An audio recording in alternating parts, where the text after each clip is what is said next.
The best commentaries from the last video. I always thought my marriage was unbreakable. My wife, Emily, and I had been together for nearly 10 years, and in that time, I had built a life around the belief that we were a team, partners in every sense of the word. We had a beautiful daughter, Sophie, who was the light of my life, and my younger sister, Madison, whom I had taken care of since our parents passed away. Madison was my responsibility, my heart, and despite being wheelchair-bound after a tragic accident, she remained one of the strongest people I knew. Emily had always been close to Madison. She had been the supportive sister-in-law, always offering to help, spending extra time with her while I was at work. I thought it was kindness, a bond formed out of love and family. But I was wrong. I was so wrong. It started with small things. Emily began staying out later than usual, saying she was taking Madison to therapy or running errands for her. There were moments of hushed whispers between them, stolen glances I couldn't quite interpret, but I brushed it off. I told myself that I was imagining things, that my mind was playing tricks on me. Then, Sophie started acting strangely. Our 8-year-old daughter had recently taken a liking to making TikTok videos. Nothing major, just fun little dances, innocent challenges, and silly filters. But one evening, as I scrolled through her videos, a short clip appeared that made my blood turn ice cold. It was a normal video of Sophie playing in the living room, but in the background, slightly blurred and partially hidden by the doorway, were Emily and Madison. I almost didn't catch it, but something made me pause. I squinted at the screen, my heart pounding in my chest. Emily was sitting on Madison's lap. Her hands were in Madison's hair, her lips dangerously close to her ear, whispering something. And then, clear as day, Emily turned her face toward my sister and kissed her. My entire body went numb. I replayed the video, hoping I had seen it wrong. That I had misinterpreted. That it was a trick of the angle, the lighting, anything but what it seemed to be. But the evidence was there, captured unknowingly by our innocent daughter's TikTok video. I felt like I was going to be sick. For the next few days, I lived in a fog, observing them like a stranger in my own home. Every interaction between Emily and Madison now seemed laced with a secret I hadn't been aware of. I checked Madison's phone while she was asleep, scrolling through messages between her and my wife. The texts weren't just affectionate. They were intimate, filled with words that shouldn't exist between a sister-in-law and a disabled woman who had relied on me her entire life. My heart pounded in my ears as I pieced together the reality I had been blind to for God knows how long. How far back did this go? How long had they been sneaking around behind my back? And worst of all, how could they do this to me? That night I couldn't sleep. I lay next to Emily in bed, her breathing slow and even, completely unaware that I now knew everything. I wanted to scream. I wanted to shake her awake and demand an explanation. But I wasn't ready yet. No, I needed more proof. I needed something undeniable, something she couldn't talk her way out of. So I waited. I waited for the perfect moment to strike. I became a ghost in my own home. My every action was calculated, my words measured. Emily and Madison had no idea that I was watching them, really watching them, for the first time. Every text, every hushed conversation, every accidental brush of hands, it all painted the picture of betrayal. I installed a small security camera in the living room, hidden behind one of Sophie's toy shelves. If they were reckless enough to be caught in the background of a TikTok video, I was sure I could catch them in a more direct act. The first few days yielded nothing but suspicion. Then, on the 5th day, my patience paid off. I came home earlier than usual and checked the footage. What I saw made my blood boil. Madison was in her wheelchair, Emily standing beside her, their fingers intertwined. Madison looked up at Emily with an expression I had never seen on her face before: love, longing, desire. And then, Emily leaned down and kissed her again, slow and deliberate. It wasn't an accident. It wasn't a mistake. It was real. My stomach churned. My hands clenched into fists. I had my proof, but I wasn't ready to confront them, not yet. I needed them to know that I wasn't just angry. I was calculating. That night, I started laying my trap. I asked Sophie if she wanted to go to the amusement park that weekend, something we hadn't done in a long time. Emily's face lit up at the idea, and she immediately agreed. Madison, too, looked excited. Perfect. They had no idea I was setting the stage for their downfall. I needed to break them when they least expected it, and what better place to do it than in public? The countdown had begun. The day of the amusement park trip arrived, and my heart pounded in anticipation. Emily and Madison thought they were in for a day of innocent fun with Sophie, but I had something far different planned. I needed to expose them, to force them to face the consequences of their betrayal in a way they could never wriggle out of. We arrived early, the sun shining brightly over the crowded park. Sophie was giddy with excitement, holding Emily's hand as we made our way through the entrance. I walked slightly behind them, my eyes locked on Emily and Madison, watching for any sign of the affection I had seen in private. And I didn't have to wait long. While Sophie was busy choosing a ride, I caught Emily placing a hand on Madison's knee, squeezing gently, her thumb stroking small circles against her jeans. Madison looked up at her with the same adoring expression I had seen in the video footage. I gritted my teeth and pulled out my phone, pretending to check something as I discreetly recorded them. "Daddy, can we go on that one?" Sophie asked, tugging at my sleeve. I turned to see her pointing at a spinning teacup ride. "Of course, sweetheart," I said, my voice forced into its usual warmth. "Why don't you and Mommy go ahead? I'll stay with Madison and join you in a bit." Emily hesitated, looking between Madison and me, but eventually nodded. "All right. We won't be long." As soon as they walked off, I turned to Madison. She had been avoiding my eyes all morning, but now, she had no choice. "How long?" I asked, my voice quiet but sharp. Madison's head snapped up. "Jared!" "No!" I cut her off. "No excuses. No lies. Just tell me how long you've been sneaking around with my wife." Her face paled. I don't know what you think you saw." I let out a bitter laugh. "Oh, I know exactly what I saw. I saw my wife kissing my sister. I saw the texts. The looks. The touches. I just want to hear you admit it." Madison's hands clenched the wheels of her chair. Her voice trembled. "It wasn't supposed to happen like this." "Like what?" I hissed. "Behind my back? In my own house? In front of my daughter?" Tears welled in her eyes, but I felt nothing. No sympathy. No understanding. Just the cold weight of betrayal. Before she could speak, Emily returned with Sophie. She looked between us, sensing the tension immediately. "Everything okay?"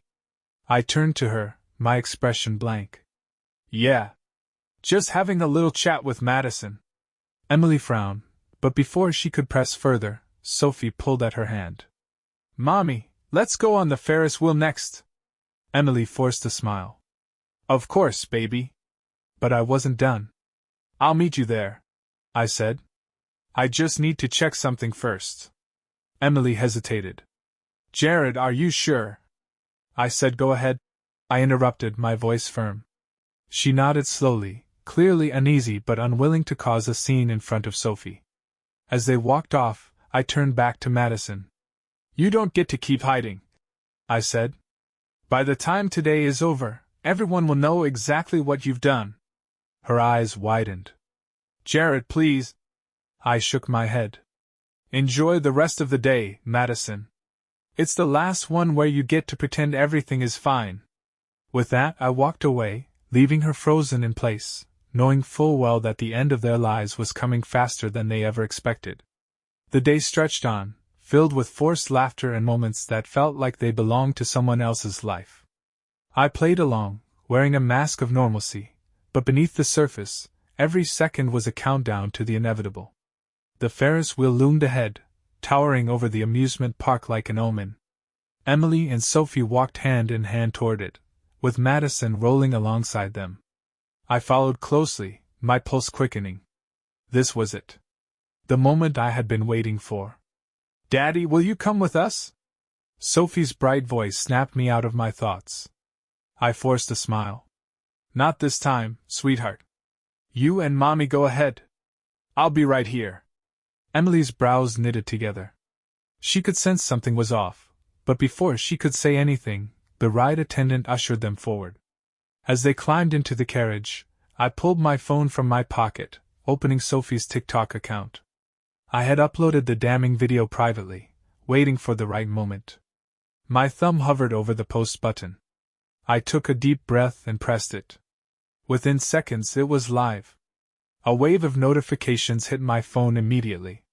Comments, reactions, shares, it was spreading like wildfire.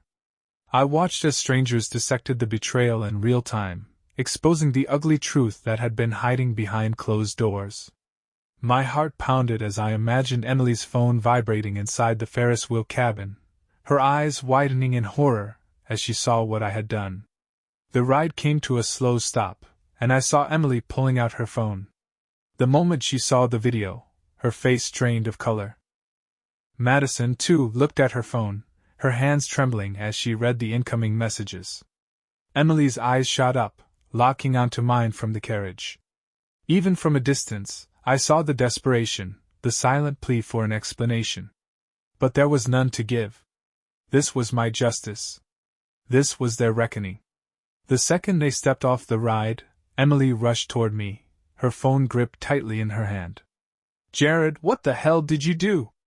Her voice was barely a whisper, but the panic in it was unmistakable. I kept my expression cold. "I let the world see the truth." Madison wheeled closer, her face pale. "Jared, please, we can talk about this." "Talk?" I scoffed. "Like how you talk behind my back? Like how you snuck around in my own house?" "No, Madison. We're way past talking." Emily's breathing was ragged. "Sophie, she's right here. Please, let's not do this in front of her." I glanced down at my daughter, her innocent eyes darting between us, sensing that something was very, very wrong. My heart clenched, but I steeled myself. "You should have thought about that before betraying me," I said, my voice like ice. Emily opened her mouth, but no words came out. The weight of what she had done was crushing her, and for the first time, I saw genuine fear in her eyes. Not fear of losing me, but fear of losing everything. The whispers around us grew louder. Parkgoers were staring, phones raised, capturing the confrontation as it unfolded. I had spent weeks feeling like the fool in my own life, but now? Now the world saw them for what they really were. "Jared," Madison pleaded. "Please don't do this." I leaned in, my voice low but firm. "I already did." Emily turned to Sophie, kneeling beside her. "Sweetheart, let's go home, okay?" But Sophie, with all the innocence of a child who understood more than we realized, clung to my leg. "Daddy, what's wrong?" Tears burned in my eyes, but I refused to let them fall. I crouched down to her level, brushing a hand through her hair. "We're going to be okay, baby. I promise." Emily tried to reach for her, but Sophie pulled away, instinctively moving closer to me. That was all it took for Emily's composure to break. Tears spilled down her cheeks as she realized what she had lost, not just me, but the trust of our daughter. With one last glance at Madison, I turned and walked away, Sophie's small hand in mine. Behind me, Emily's sobs mixed with the murmurs of the crowd, the weight of her betrayal crashing down on her in full force. And for the first time in weeks, I felt free. I barely spoke on the drive home. Sophie sat quietly in the back seat, sensing that something was deeply wrong but unable to put it into words. My hands gripped the steering wheel so tightly my knuckles turned white. Emily and Madison had betrayed me in ways I could never have imagined, and now, the world knew it too. My phone had been vibrating nonstop. Friends, family, even coworkers had seen the TikTok video by now. The comments ranged from shock to disgust, strangers on the internet dissecting every moment of my downfall. When I pulled into the driveway, I turned to Sophie, forcing a smile. "Why don't you go inside and get your pajamas on, sweetheart? I'll be in soon to tuck you in." She nodded slowly, still watching me with those big, curious eyes. I ruffled her hair gently, and she finally climbed out of the car, disappearing into the house. The second she was gone, I let out a breath I hadn't realized I was holding. I leaned my head against the steering wheel, my entire body shaking with pent-up rage and devastation.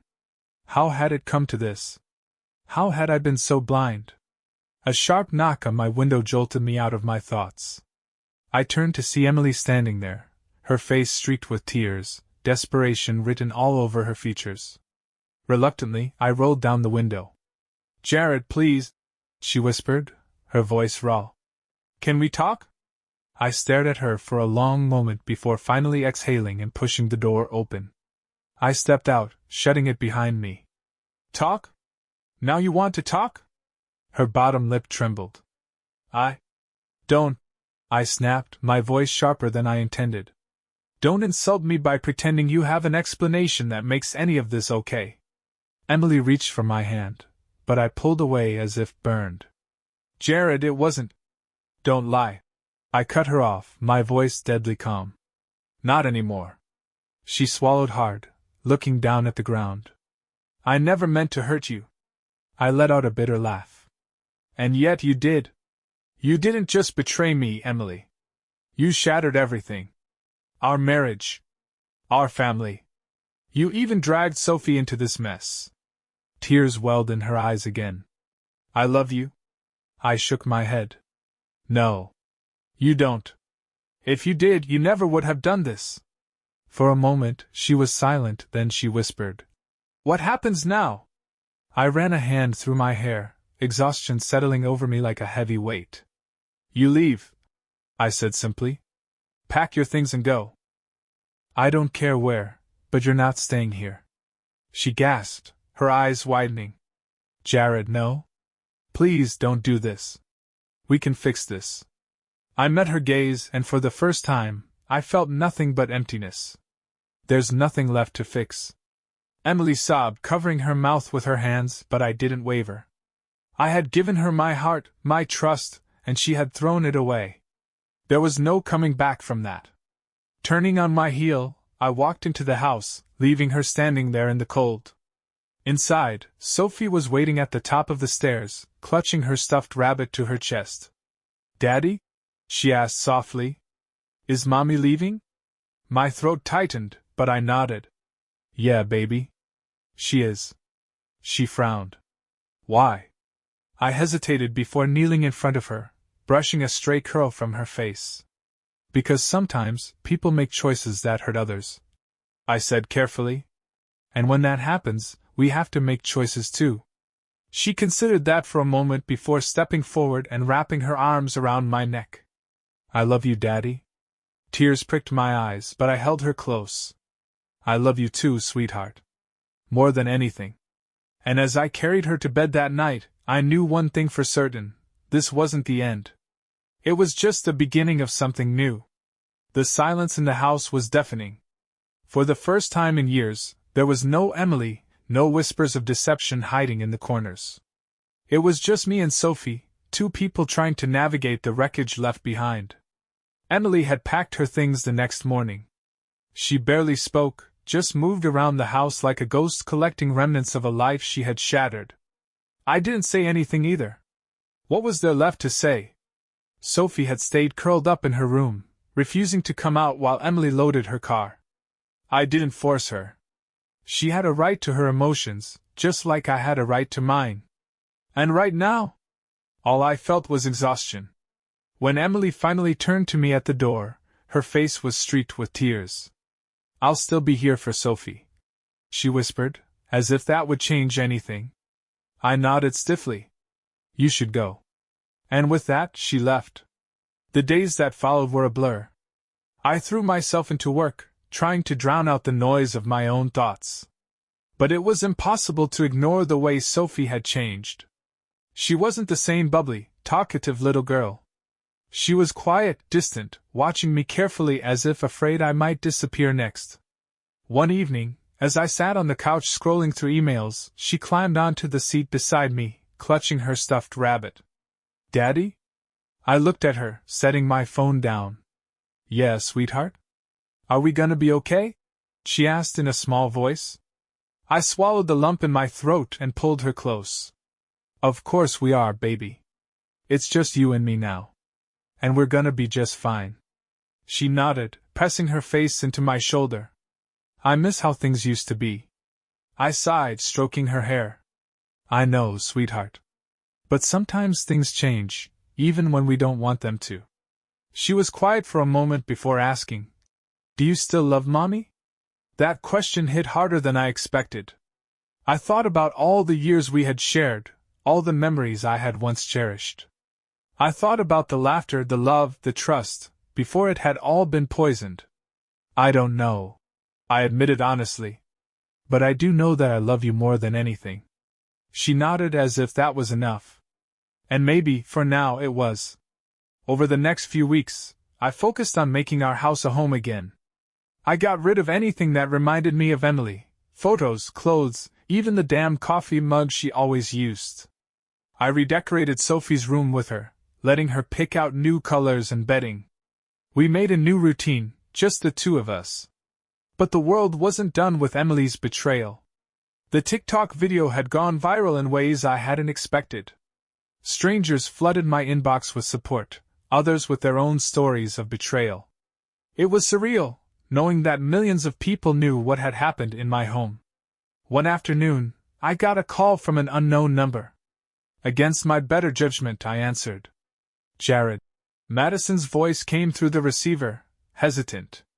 "Can we talk?" I clenched my jaw, the sound of her voice alone making my skin crawl. "Why?" She sighed. "Because I need you to understand. It wasn't meant to happen like this." A bitter laugh escaped me. "Yeah? And how exactly was it supposed to happen, Madison? Behind my back forever?" "No," she said quickly. "I never wanted to hurt you." I closed my eyes, taking a deep breath. "You did, though. You destroyed everything." "And for what?" She was silent for a long time before whispering, "I don't know." For the first time, I heard regret in her voice. But it didn't change anything. "You don't get to call me," I said firmly. "You don't get to try and fix this. Jared." I hung up, blocking her number. That part of my life was over. It was time to focus on the future. One night, Sophie and I sat outside on the porch, watching the stars. She leaned against me, her small fingers wrapping around mine. "Daddy?" she whispered sleepily. "Yeah, baby? We're gonna be okay." A small smile tugged at my lips. "Yeah, sweetheart. We are." And for the first time in a long time, I actually believed it. Life slowly settled into a new rhythm, one without Emily's presence shadowing every moment. The initial shock of betrayal had dulled into something more manageable, a wound that still ached but no longer bled with every thought of her. Sophie and I were finding our footing, rebuilding something from the ruins left behind. But the world didn't just forget. The TikTok video had become more than just a viral moment. It was now a symbol of betrayal, a cautionary tale, dissected by strangers who knew nothing about the pain I carried. People recognized me in the grocery store, at the gas station, some offered words of encouragement, others stared, and a few just whispered among themselves. Then there were the reporters. The first one showed up at my office, a young woman with a microphone and too much curiosity in her eyes. "Mr. Lawson, would you be willing to share your side of the story?" she asked, shoving a recording device toward me. I sighed, gripping the strap of my work bag tighter. "I think the video speaks for itself. Emily has declined to comment, and Madison has disappeared from social media entirely," she pressed. "Many people are wondering how you and your daughter are coping with the fallout." I clenched my jaw, anger bubbling beneath my exhaustion. "We're doing just fine." "Any plans for legal action?" she asked, her eyes sharp with anticipation. I shook my head, stepping around her. "We just want to move on." But moving on wasn't easy when the past refused to stay buried. One evening, as I helped Sophie with her homework, my phone buzzed with a message from an unknown number. "Emily, please. Just talk to me." I stared at the screen, the weight of her name alone igniting something cold and unforgiving inside me. For weeks, she had respected my demand for space, but I should have known it wouldn't last forever. Another message came. Emily, I'm sorry, Jared. I messed up. But I need to see Sophie. Please. My grip tightened around the phone. She had the nerve to say she needed to see Sophie now? After what she had done? After the humiliation, the destruction? She had a right to her daughter, but I had a right to protect Sophie from the chaos Emily had created. Before I could respond, Sophie looked up at me, her pencil tapping against the paper. Daddy? I forced my expression to soften. Yeah, baby? Are you okay? I took a slow breath and nodded. Yeah, sweetheart. Just thinking. She studied me for a moment before nodding, returning to her work. I turned my phone over, face down on the table. Emily would have to wait. Days passed, and she kept trying. More texts, voicemails filled with apologies, and desperate pleas to talk. I ignored them all until she did the one thing I had feared. She showed up at my house. The knock on the door sent a wave of anxiety crashing through me. I didn't need to look through the peephole to know who it was. Taking a steadying breath, I opened the door to find Emily standing there, eyes red-rimmed, hair disheveled like she hadn't slept in days. Jared, she breathed, hugging her arms around herself. Please, just hear me out. I stepped outside, shutting the door behind me. Keep your voice down. Sophie's inside. She nodded quickly, wiping at her cheeks. I know I don't deserve forgiveness, but I can't lose my daughter. You should have thought about that before you destroyed our family, I said, my voice colder than I intended. Tears streamed down her face. I wasn't thinking. I was selfish. I know that now. I crossed my arms. You don't just get to waltz back into Sophie's life like nothing happened. I know, she choked out. But she's my baby too. Silence stretched between us. I hated her for what she did, but I couldn't ignore that Sophie still loved her mother. Go to court, I finally said. If you want to see Sophie, do it the right way. Not by showing up here. Emily let out a soft sob, nodding as if she knew this was coming. Okay, she whispered. Okay. She turned to leave, hesitating for just a second. I did love you, Jared. I still do. I didn't respond, just watched her walk away. Love wasn't enough to fix what she had broken. And I wasn't sure it ever would be. A week passed before I received the official paperwork. Emily had followed through. She was seeking visitation rights through the courts. I had expected this, but seeing it in black and white still sent a surge of frustration through me. I sat at the kitchen table, staring at the legal documents, my lawyer's voice ringing in my ears from our earlier conversation. You have a strong case for primary custody, Jared. Given the nature of her betrayal and how it affected Sophie, the judge will likely lean in your favor. But she is the child's mother. The court may still grant her some access.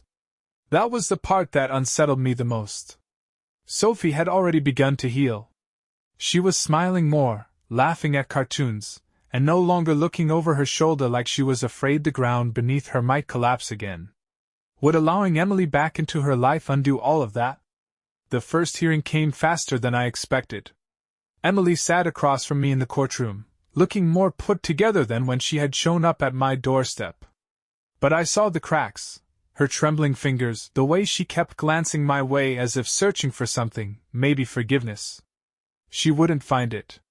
The judge listened as my lawyer laid out the facts, the betrayal, the emotional distress it had caused not only to me but to Sophie as well. Emily's lawyer countered, arguing that a mother's presence was vital for a child, that Emily had made a mistake but was still capable of being a loving parent. Then the judge spoke. Mr. Lawson, do you believe your daughter should have no contact with her mother? I hesitated. Every instinct in me screamed to say yes. To shut the door completely. But Sophie's face flashed in my mind, how she used to curl up in Emily's arms as a baby, how she once idolized her mother before everything crumbled. I believe, I finally said, my voice steady, that Sophie deserves stability. That she deserves to heal before she's forced to navigate a relationship with someone who broke her trust. The judge nodded. Temporary ruling, full custody to Mr. Lawson. Supervised visitation for Ms. Lawson, to be reevaluated in 6 months. Emily let out a shaky breath, tears streaming down her face. I felt no satisfaction in her pain. Only exhaustion. That night I sat on the porch with a whiskey in hand, staring at the stars. The battle wasn't over, but for now, I had won the first round. Sophie was safe. Then my phone buzzed. A message from an unknown number. Madison, we need to talk. I stared at the screen, anger simmering just beneath my exhaustion. I had cut her out of my life the moment I discovered the betrayal. I had no reason to reopen that wound. And yet, part of me needed to know why. With a deep breath I typed back. Me, why? The reply came almost instantly. Madison, because you don't know everything. I stared at Madison's message, my grip tightening around my phone. Because you don't know everything. The words clawed at my brain, reopening wounds that had barely begun to heal. What more was there to know? She had betrayed me. She and Emily had torn my life apart. What explanation could possibly justify what they had done? I typed and deleted half a dozen replies before finally settling on a simple response. Me, I don't care. A few minutes passed before my phone buzzed again. Madison, you should. Meet me tomorrow. One time. Then I'll leave you alone for good. I closed my eyes, exhaling sharply. My better judgment told me to ignore her, to keep moving forward without letting her pull me back into the wreckage. But another part of me, the part that had spent sleepless nights wondering why, wouldn't let go. The next afternoon, I found myself parked outside a quiet cafe on the other side of town. Madison was already there, sitting at an outdoor table, her hands wrapped around a coffee cup like it was the only thing keeping her grounded. I walked up slowly, keeping my face unreadable. This better be worth my time. She looked up at me, her expression hollow. I know you hate me. I pulled out the chair across from her but didn't sit. You don't deserve my time or my hatred. Just say what you need to say and be done with it. She swallowed hard, then looked down at her coffee. It wasn't just Emily. She whispered. It was never just about us. I frowned. What the hell does that mean? She hesitated before reaching into her bag and sliding a folded piece of paper across the table. Read this. I picked it up, unfolding it carefully. As my eyes scanned the page, my blood ran cold. Bank transactions. Hidden accounts. Money transfers. To my name. To Madison's name. To Emily's name. And one more name I hadn't expected. My own damn lawyer. I looked up, fury building like a tidal wave. What is this? Madison's voice trembled. Emily wasn't just cheating, Jared. She was setting you up. I gritted my teeth. Setting me up for what? Madison held my gaze, her next words sending an ice-cold dagger straight through my chest. For complete financial ruin. The words hung in the air like a death sentence. For complete financial ruin. I clenched my fists, feeling the heat rise in my chest. What the hell are you talking about, Madison? She shifted uncomfortably in her chair, eyes darting to the side before meeting mine again. Emily had a plan. Long before the affair, long before you even suspected anything. She was moving money around, siphoning from your accounts, forging signatures where she had to. I felt my pulse hammering in my ears. And you helped her? Madison flinched but nodded. At first, I didn't know what I was involved in. She told me it was a backup plan, in case things ever went south between you two. That you wouldn't be left with anything, that she'd get everything in the divorce. My breath came in short, angry bursts. And my lawyer? Madison swallowed hard. On her payroll. He was never working for you, Jared. He was feeding her information, making sure that when the divorce papers finally came, you'd be left with nothing. The house, your savings, even Sophie's college fund.